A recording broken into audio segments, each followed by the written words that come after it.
Good afternoon to all our viewers. I'm Bethany Barsoian, and we are back with another The Power of Podcast episode. Here with me today, we have the legendary Steve Allen. Steve, who does our Hot Topics and joins me on the Hot Topics videos. And we also have a returning guest with us today, John Shambi. He's coming back again to, yes, thank you so much, John, for coming back on. We loved your last episode. We really got into it with It's Time for Radio to Be Totally Unreasonable. And along those same lines today, John, you've written an article that says it's time to walk away from your radio station. Not quite sure what that means, but we'll get into it in a minute, have you explain. For those of you guys who don't know, John, he's awesome. He's based in Nashville, Tennessee. He's the owner and CEO of Country's Radio Coach, and he is focused on coaching and mentoring artists, radio programmers, and on-air talent to help them grow and develop inside the radio station and the industry. So thank you, John, for coming on today. Was that a pretty accurate intro to your background? I know you gave us last time, told us a little bit about how you got involved in the industry, but that's what you're doing now. This is perfect. Perfect. Awesome. So the article, it's time to walk away from your radio station. What inspired you to write this article? Go back to the beginning of before you actually did this. What was going on? Well, the first thing was actually doing it, and I will tell you how it really was born. Goes way back into I'm going to say this, into the 80s, when I was a classic rock PD. And in those days, you didn't have online listening. So somehow, some way, classic rock was a new format at the time, and I really wanted to get to that because I was programming a classic rock station in Dallas, and I wanted to get to know what other stations were doing. So I talked my general manager into me flying into all these different markets, sitting in a hotel room for a day and a half, so I could hear the 24-hour, like the key day parts of a radio station through morning, afternoon, and all evening, and all of that. And actually, what I decided to do was chart it, and I'll get to that in a second. And then I come back and give them a little report, and we find things that we could steal, find things that we could refine, etc. from there. The charting part goes way, way back to when I coached football with my brother. I coached with him for a little bit, and he showed me how to chart a game. And for me, it was baseball or football, either way. But we would chart play by play, write down exactly what happened each time and what the result was. So I kind of started thinking about that. And when I got to Virginia Beach, this was easier because now we had you could listen to multiple stations, etc. I decided that it was one of those things, and Mike O'Malley was my consultant at the time, and we had talked about it, and he mentioned that he had some PDs who did these things called walkaways, and I thought, that's interesting, and they would go listen to their station, and I thought, well, why couldn't we do it by listening to our competitor too? So what I started doing was I would stay home all day. I'd get up at I'd be up at 6 in the morning. I'd listen from 6 a.m. to 6 p.m. I'd have 2 radios going. I'd drive my wife and daughter out of the house. They'd left the house for 12 hours. That was an added bonus. You got the house to yourself. Right. They took off. My dog would look at me like I was crazy. What are you doing? But I would write, again, I would chart, I'd chart what they were both doing at the same time, because I could hear them both, and I could go back and forth. I wasn't as much concerned about, specifics as much as what I was writing down, so I could do a comparison when it was over. And then when it's over, I would sit and look at the comparison and see where things were, where they were missing, where we were missing, etc. And I come back with a report to my GM, and we talk about how we can make certain steps to make to improve on certain things, or to get better, or to highlight the weakness of our competition that we found, things of that nature. So it became a regular thing. I wound up doing it once a quarter, and I did it. Actually, I did it here when I came here for Cumulus. I would do it here, and did it for 4 years while I was here. I never let the staff know until after it was The over. secret. Yep. If I were gone, it would say, I'm taking the day off. I got some stuff I got to handle. That's how they Yep. would know. Mm-hmm. And then I would just do that listening, and it was very eye opening and ear opening. And as I learned to do it, it was much easier to get to pick up things for each station as to what and some surprising things that I thought, well, I didn't know we were doing this. And I'm thinking, well, wait a minute, I'm the one who said to do it. And this is a problem. We've got to change this. We got to figure this out. And there were things that I would find uh, that our competition was doing that would surprise me that I didn't know they were doing, and try to find ways to counter that. So it's just that's how it all began. And these walkaways continued. And it was one of those things how the article came about was I thought, as you're looking as a program director, how many do that now? Because you have online, because you listen online, because everything is in, uh, a laptop or whatever. What's wrong with listening to stations in real time and really getting a picture in your, not necessarily a picture, but a feeling of what the station sounds like uh, from a listener perspective. And what better way than just to have the radio on and listening to it? So that's kind of where it came from. And I thought, well, why not? This would be a good way to give some advice to some programmers who may not know to do this, who are new to the business or Yeah. whatever, and think about. I mean, when I was in the '90s, I used to go out with Dan Bennett, who was our general manager at KLIF, and we would drive around the market and listen to the station. In your car. Yeah. And I'd listened to The World According to Dan, which was another story. And Steve, if you know him, you know what I'm talking about. It's fun. He's an acquired taste, but No, he's a client. He's a no client of offense. ours. But the fact is that we learn things about the station, and we do the same thing about competitors, not at the same time. So this was all kind of like combined, and that's where the walkaway idea came from. And it was Mike O'Malley who coined the phrase walkaway, and I thought, well, that makes it even sound more profound because you're literally walking Like more away. dramatic. Yeah, you're literally walking. I like how you said, John, too. It's like you're changing your perspective, right? So you're coming out of the role of program director and you're going into the role of just listener. Right. And it changes the way you think about things, right? Because I don't know, I've never been a program director. You guys have. You get very hard set in like how you look and analyze things because that's your job and you have to make certain things happen. If they don't, you're in trouble. So you're really into like zoning in on the, looking at it a certain way. But then when you step outside and say, well, how are people actually listening to this? I think it can give you it makes sense that it would give you a whole new perspective. And hopefully, I think that's what it did, John, right? Well, and the key to it to me was writing it down, because then I had a record of it afterwards. I would actually type out the chart for my boss so he could see it.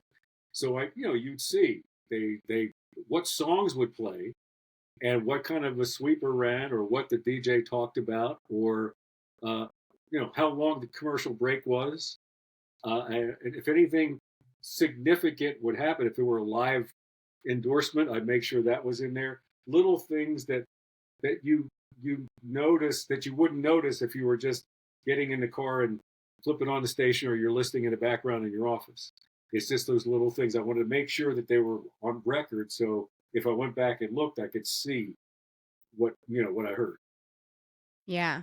And I mean, Steve, have you ever heard of anything similar, like, in your years of being people doing this? Did you ever do it personally? Did you know anyone else who did this?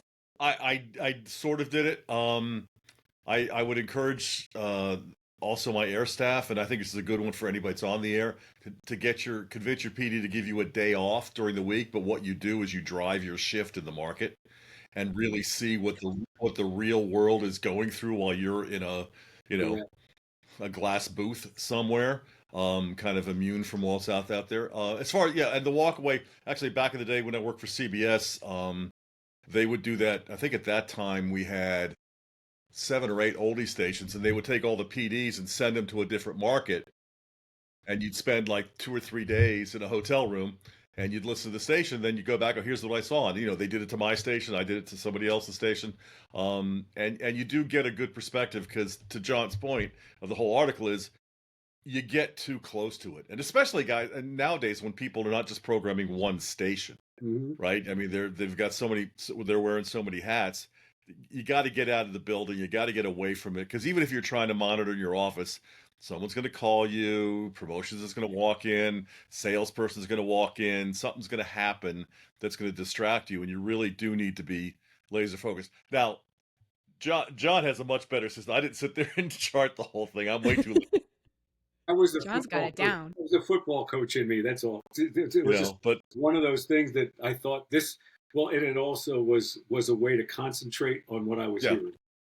Yeah. It made it a little easier that way. But yeah, it's what Steve's talking about too is having your afternoon drive personality take the day off and be out in the car during afternoons, and they come back and they go, wow, I didn't know there was so much traffic over here, or I didn't know this was going on here. Things, I yeah. missed a lot and they get a picture of it so that when they're on the air the next day, I even had couples come to me, I'm sure they did with you, because I got a different perspective now. I kind of feel like I could see I have a picture of what that looks like. And they did prior to that. And also, it's good for especially for talent in a real world situation like that, is to punch the dial, right? Jump around, act like a real listener. I mean, the hardest thing for guys like John and me to do is be a real listener. Yeah, I can imagine that. It's like anybody in any industry, right? Any cop watching a cop show is picking it apart, right? Any doctor watching a doctor show is picking it apart. And we listen to radio stations, we pick it apart. But I mean, the real key is you gotta, what's the benefit for the end user at the end of the day? What's in it for them? What do they get out of the experience? And if you can crack that code, you can create some pretty good stuff. And we learned some things that I wouldn't have learned had I not done it. I mean, there were a couple of places where I noticed that our competitor was just dropping a ball. They were not, their personalities literally went away. They were gone for like an hour. Wow. And even then I thought this is something we can capitalize on by doing some things, get the listeners involved during those hours. And these are specific music intensive hours that just kind of just went by without anybody saying anything. And I thought it was something we could use to counter it. And then there were some things I would hear, especially from our morning show versus their morning show, because at the time, our morning show was live and local. Their morning show was Bobby Bones. And they were one of the few independent stations running Bobby. So it was a very different kind of a way to look at the difference in how we were presenting the station. But boy, you learn. I'm telling you learn a lot. You just learn a lot. And on the offense and defense, it sounds like, so you can learn you can learn areas where your station's doing well and congratulate, this is great. We're doing great on this. But you can also see where your competitor is doing better in certain areas, or vice versa, where, like you said, we had no idea that they were dropping the ball like this, or what can we do? How can we leverage this to our benefit? I mean, from a sports standpoint, it's kind of like having the defensive coordinator up in the booth, watching everything, because he gets to see the competitor, he gets to see everything the way it unfolds, and that's kind of what we were doing when we walked away. Yeah, I mean, and it's a new perspective. John's right. At least once a quarter, you should do it. If not, at least once every 6 months. Yeah. Just don't even be there.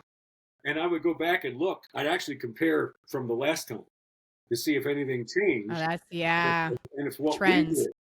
we did, if we said we were going to do something, if it really happened, etc. There are things that you could learn from that too. So there's a lot going on there, and it took some work, but it also takes having a general manager or market manager who really supports that, because a lot of them don't like the PD outside the station. They just get nervous when the PD's not there. And I think that's that kind of support I was lucky to have through the years. And they were very, they liked having that information, which was good. And I was even thinking, it also shows to upper management, how vested you are Mhm. in your product, right? I Mhm. mean, No question. we could all sit behind a desk and schedule music and write liners. I mean, that's just comes with the territory. But to really get out there and take that extra step to really identify what may be good or bad about your radio station, is that whole self-awareness thing. That shows that you really care. You know? And that you want to improve, that Yeah. you're trying to find ways to be better and evolve. And I was even thinking about this of course my mind's going on the sales side, Steve, too. This could be something that people on the sales team could do, but focus in on the advertisements, right? And listen to what's going on the advertising side, maybe, for the competitors versus the stations. Yeah. Well, any salesperson I ever worked with that was worth their salt did exactly that. Yep. When Yeah. they're out on call today, they're not listening to our station. They're listening to our demo. Mhm. Competitors are going, oh, they got on that buy and I didn't, Mhm. huh? Well, It I will gives you tell you this. that intel. I will tell you this too, and this is politically a great way to endear yourself to the general manager and the sales manager. Is during that, as I got more experienced in doing these walkaways, I began to analyze the commercial breaks a little more. And if I heard a client that I knew, well, wait a minute, I've not heard them on our station, I would put that aside and make sure the sales manager knew that.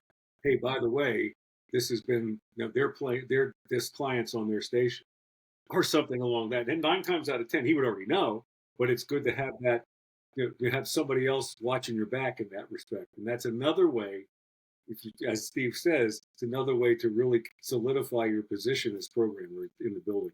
Well, and I mean, as you said earlier, John, there's so many tools now that weren't available back in the Mm. day, that Mhm. for monitoring. Getting yourself out of the building is really the key part of it, because you're now in a different environment. You don't have the distractions, and you can solely whether you're staying at home or you go get a hotel room or sit in your car and do it. Just being away, I think, is really important to give you a fresher perspective on what's going on, because you hear, look, we all monitored our radio stations in our offices all the time. But it's a lot different when you're driving down the road or sitting somewhere else in a different environment, when you hear something like, huh, I didn't realize we did that. And We're going to stop doing I that. actually learned to listen to 2 radio stations at one time. That's impressive. An easy I was thing. gonna say that's challenging, right? Though, but you can learn how to do it. Yeah, you just learn how to do it. It's the reason why we have 2 ears. So, but that was a joke. It was a bad one. But it became, and again, my wife never understood it. It just made it. How can you do that? I said, well, it's just something, kind of an acquired taste you learn. But it was a way to, again, I got a feel for both stations, hearing them at the same time as we were doing the same things. And did you guys make any change? So, I mean, if you Oh share yeah, with them, was there? Yeah, I'm sure you made actual changes based on oh, some of the absolutely. stuff that you learned from this. Commercial break times in particular, because we thought, one time we thought that they were taking their breaks at this specific time, and then I realized they were floating them all over the place. And we kind of figured out the floating mechanism, and we kind of was able to counter that. And um, and with Bobby on in the morning, we saw there were places where there was way too much talk on that show, and there were places where we could kind of counter that with some entertainment, but also some music, etc. So we made there were, I mean, those are simple things, but there were other things that we found. But that's something. Those are a couple of examples. Thinking like promotional stuff, maybe too, like what they were doing for that. Just things that you wouldn't know, right? Unless you either know somebody that works at that station or you're listening. Right. I mean, I think this is a couple of old guys talking, because when John did that and when I did that, we were competing with the other radio stations, right, in the marketplace. The competitive set is much broader now. So I think, kind of sending us back to where you began, focusing on your product, I think makes a whole lot of sense. Because you really can see what's going on there. I mean, yeah, I mean, if there's 2 countries and stations in the town and you're battling, yeah, you are, but you're also battling Spotify and you're battling Pandora and you're battling everything else. I mean, I think nowadays too, and I've seen people write about this. I think McVeigh's written about this, is you need to spend a day listening to your stream. I know we've gotten better with dynamic Oh my insertion and gosh. stuff like that, but in the early days, ooh, Ooh, that was some I'm going painful to tell you radio right listening now, experience. there's one major broadcast company that still hasn't gotten it right. And because most of the time in my office, I'm listening to a stream because I like to listen to stations around the country. Right. That's if I were to add to that walk away, there should be a day where you just listen to your stream because you will. Some places you will. I will tell you, especially if you're on something like TuneIn or whatever, because they run their spots too, Mm-hmm. and sometimes you'll hear the same spot over and over again, or Mm-hmm. somewhere along that line. I listened to one station where their stream just went off for a good Well, two. and that's why we kind of, from our perspective, I mean, we believe in TLR, total line reporting. Now, it's a Yes, business decision. If you can make more money off your stream, if you can monetize it and make more money there. But when you start looking at, especially now with that average quarter hour ratings points have gone up because of the 3 minute rule, you can sometimes be 200 AQH away from being a point 0.4 versus a point 0.3. And you can, I mean, an extra point is worth a lot of money, especially in the yes. bigger markets. If you Mm-hmm. can make that money monetizing the stream, great, go for it. But from when I look at ratings, the only stations that are really doing well, really well, tend to be news stations and sports stations.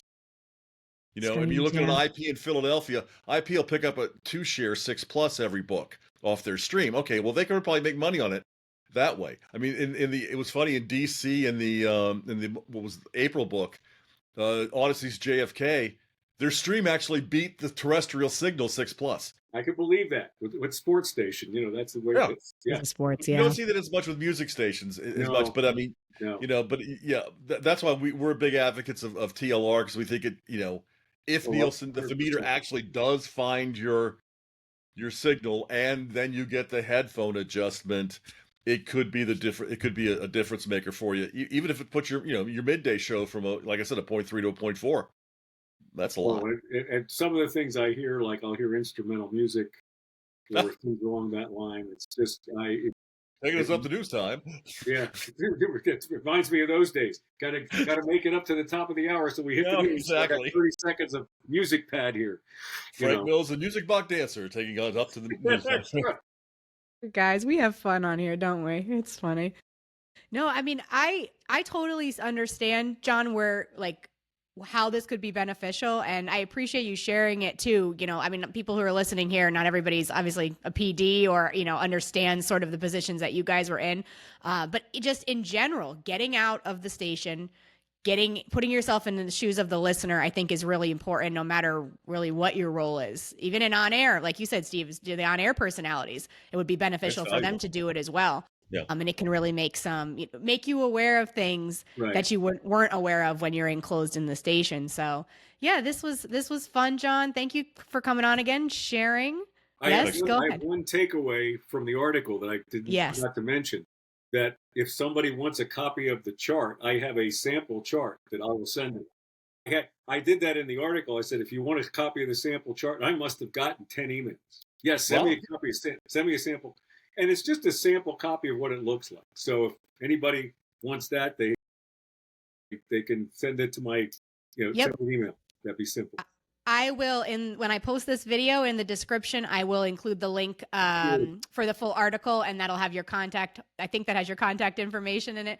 And obviously, if anybody wants to get in touch or needs help getting in touch, just shoot us an email at RDI, and we can definitely pass that along. But this was a great discussion today. Thanks, Steve, as usual, for everything that you add to these, for coming on and joining us. And we will be covering another one of John's articles in the future. I won't give it away as to what it is yet, but we'll keep your eye out for that, and we'll be back soon. Yeah, John doesn't know. Nobody knows, but we'll be back. But thanks for your participation, guys, and everybody have a wonderful day. Bye-bye. Yep. Bye.